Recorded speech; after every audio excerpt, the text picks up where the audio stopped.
গ্রামীণ জীবন।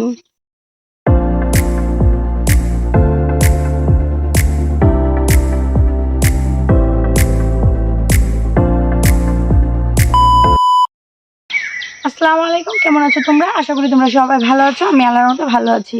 আজকে তোমাদের সাথে শেয়ার করব গ্রামীণ জীবন কেমন হয়, গ্রামীণ জীবনটা কেমন সেরকমটাই। দেখো, গ্রামের বাড়িতে ঠিক যেভাবে মানুষ চলাফেরা করে, যেভাবে কাজকর্ম করে, যেভাবে ঘোরাফেরা করে, ঠিক সেভাবেই তোমাদের সামনে এসেছি। আমি কিন্তু অন্যভাবে আসতে পারতাম, যে বাড়ি আসছি একটু সেজে গুজে একটু অন্যভাবে, না, একদম যেমন বাড়িতে থাকে মানুষ ঠিক সেরকম করি। তো আজকে তোমাদের সাথে শেয়ার করব, দেখো দা নিয়ে আসছি, বাঁশ গাছের ডাল কাটবো আর কেটে একটা জিনিস তৈরি করব। সেটা না হয় পরেই বলবো, আর না বললাম নাই বললাম, কিন্তু যতটুকু করা যায় দেখানো যায় আজকে সেটা দেখাই। তো চলো দেখি আমরা এখান থেকে বাঁশের ডাল কাটবো। এটাকে কুঞ্চি বলে, এটাকে কুঞ্চি বলে। মারে মা, মা, তো এগুলাকে কুঞ্চি বলে। এই কুঞ্চিগুলা কাটবো, তার জন্য দা নিয়ে আসছি। এ আব্বুরে বল, আব্বু কাইটে দিত না। কাটো তুমি কোপ দিয়ে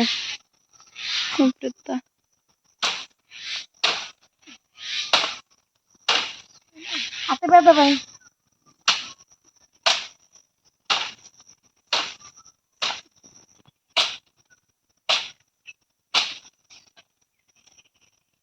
অল্প একটু আছে। দেখো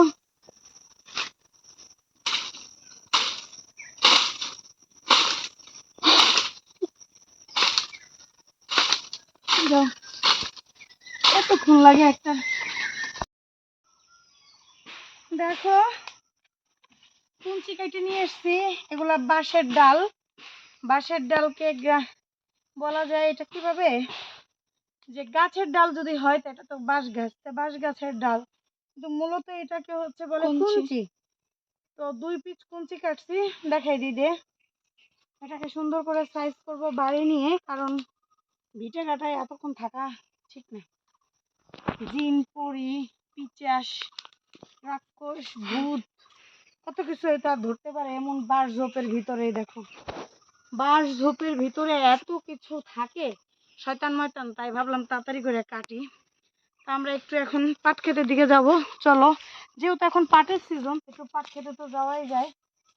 একটু পাট খেতের দিকে যাই। আর প্রচন্ড ভাবসা গরম, গরম লাগে, মানে এইখান থেকে একটু ওইখানে গেলেই গরম লাগে। অনেক বাঁশের অনেক কুড়ুল হয়েছে, অনেক। এই যে এগুলো দেখো, এই যে জামা পরানের মতো যেরকম করা না, এই যে এগুলো হচ্ছে বাঁশের কুড়ুল, মানে এগুলো বড় হবে। ভিতরে আর ঢুকলাম না, সাপ থাকতে পারে, তো যতটুকু ঢুকছি তো অনেক, আর দরকার নাই। আর দিন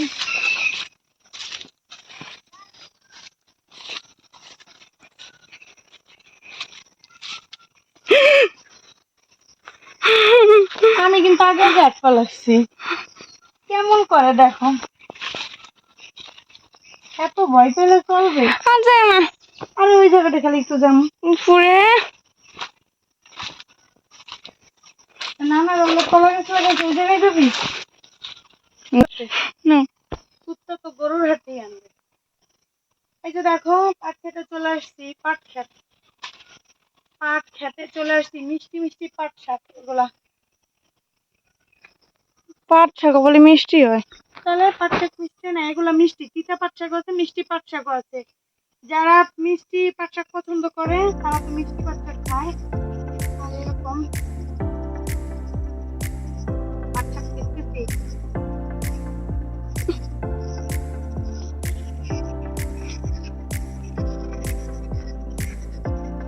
পাট শাক দিবি, কট কট শব্দ হয়, ভালো লাগে।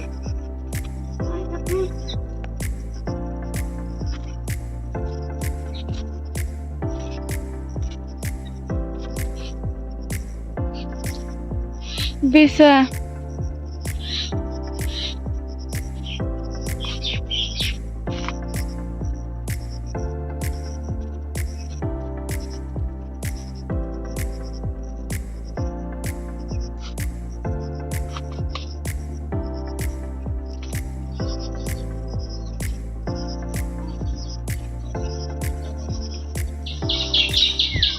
একটা লাইক কর। তো দুপুরে গোসল করে খাওয়া দাওয়া করে বসার পরেই বৃষ্টি নামা শুরু হলো, আর বৃষ্টি দেখে লোভ লেগে গেল, তাই বৃষ্টির পানিতে পুরো বৃষ্টিতে ভিজতে ইচ্ছে করলো, করতে পারলাম না কারণ গোসল করে ফেলেছি। আর একটু ঠান্ডার প্রবলেম আছে, তাই যখন ছোট ছোট করে ঘোরাচ্ছিল, বৃষ্টি কমে গিয়েছিল, তখন একটু বৃষ্টির পানিতে হাঁটছিলাম আর একটু মজা করছিলাম, সেটুকুই তোমাদের সাথে শেয়ার করতেছিলাম। আর মুক্ত মনে উঠতে ইচ্ছে করছিল, তাই একটু উঠছিলাম। তো আমি কিছুটা পানির ভিতরে এভাবে হেঁটে চলে একটু মজা করে নিলাম। এবার আমরা চলে যাব আমাদের ছাদে। ছাদে উঠে মনের আনন্দে আবার একটু হাত পা নাড়িয়ে নাড়িয়ে একটু নাচাগানা করতেছিলাম। আসলে বৃষ্টিতে এরকম ভিজতে খুব ভালো লাগতেছে। আর আমাদের ছাদের এই কাঁঠাল আর সবেদা গাছের সবুজের এই সাইডটা আমার খুব ভালো লাগে। আর বৃষ্টির পানি জমেছিল, তাতে একটু হাঁটছিলাম মনের দুঃখে, মনের হাসিতে, মনের আনন্দে। তা আজকে ছিল এই আমার ছোট্ট ব্লগটি। কেমন লাগলো গ্রামীণ ভিডিও অবশ্যই আমাকে জানাবা কমেন্টে। আল্লাহ হাফেজ।